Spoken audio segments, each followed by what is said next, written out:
Tonight in South Africa, residents are finally getting a look at the damage and destruction after 2 weeks of historic rain that has left hundreds dead and dozens missing. The president there connecting the deluge to climate change. Our Maggie Rulli saw the devastation firsthand today and has this in-depth report. For the first time in 2 weeks in this devastated region of South Africa, there was no rain. The sun shining a light on the grim reality of what's left behind. That's the road that collapsed. It used to go across here, and now it's collapsed. Just the devastation's incredible to see up close. I mean, it's unimaginable. Yeah. Local leader Alicia Kassoon brings us to this informal settlement, ripped apart by floodwaters. Cars crushed, roads broken and washed away. Vital infrastructure uprooted and smashed. People left without water, carrying back what they can in buckets overhead, stepping over live wires left exposed after the floods. But beyond the devastation tonight, hundreds are dead, and dozens remain missing after 2 weeks of record-breaking downpours. Here in this settlement, search and rescue is still looking for a 7-year-old girl.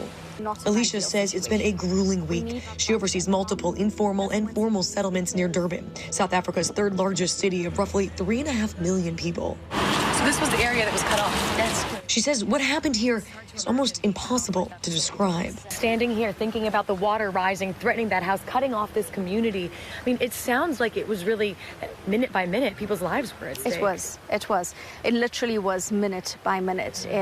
1 minute, the stream was there, and the next minute it wasn't. 1 minute, the road was there, and the next minute it wasn't. It was terrifying.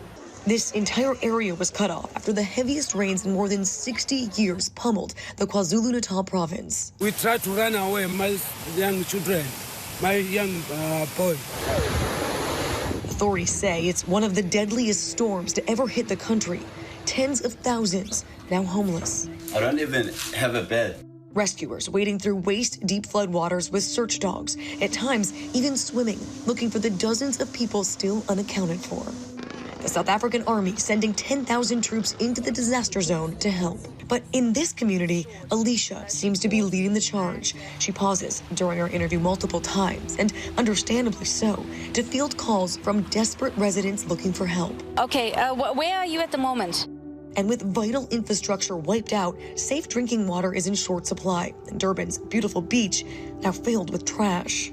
When the rains hit, floodwaters mixed with massive ocean waves, churning up all of this debris. We've seen shoes, bottles, cans. Look, you can see a tree that's been completely uprooted. This dangerous mess stretches for miles along the coastline.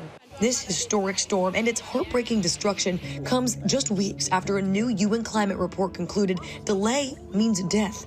The UN warning the place we all call home, our planet, is getting clobbered by climate change. Nearly half of humanity is living in the danger zone now.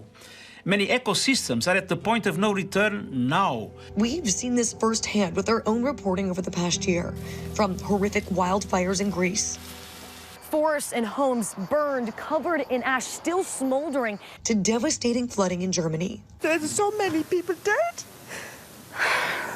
You don't expect people to die in a flood in Germany. Back in South Africa, the president blames climate change as a driving force behind this storm. And he says his country needs to prepare. National state of disaster. Because it's only going to get worse. For now, the government has declared a state of disaster and promised resources. But many say help isn't coming fast enough, and it's neighbors who are stepping up. You saw the strongest of our community without asking, without videos, without anything. Alicia tells us people here are living minute by minute, and many now getting ready for the painstaking work ahead to rebuild. Our electricity right now just down this road, everyone's cut off from electricity. It's not just that, there's so much more to a flood. Right? It's terrifying, yes, but the aftermath, it doesn't stop there. The cleanup, the putting on the lights, the fixing the roads, those things never stop. That is terrifying because we can't go back to our normal lives. So much destruction and a lot of work ahead in order to try to restore things back to any semblance of normalcy. Maggie Rulli joins us now from South Africa. And Maggie, I'm curious to know what struck you the most today about what you witnessed. Lindsay, I think what's so striking here is just how vast this devastation is and how it is complete destruction. We're at that one settlement today. We went there with Alicia, and she was pointing around, and there was this large pile in the center. And Lindsay, I thought it was just a pile of debris made up of trees and some trash. And she told me, she said, look closer. You'll see furniture. You'll see couches in there mixed in with cars. She says those are houses. That is a pile of people's homes that have slid down that hill in a mudslide. She called it, a pile of memories, as we heard, and that just is gut-wrenching to hear. That village lost multiple people. There's still a 7-year-old girl missing there right now. And to think about those people, to see the loss of life and destruction firsthand like that is so vast that you can't even comprehend it. I mean, Lindsay, it's hard to take it all in.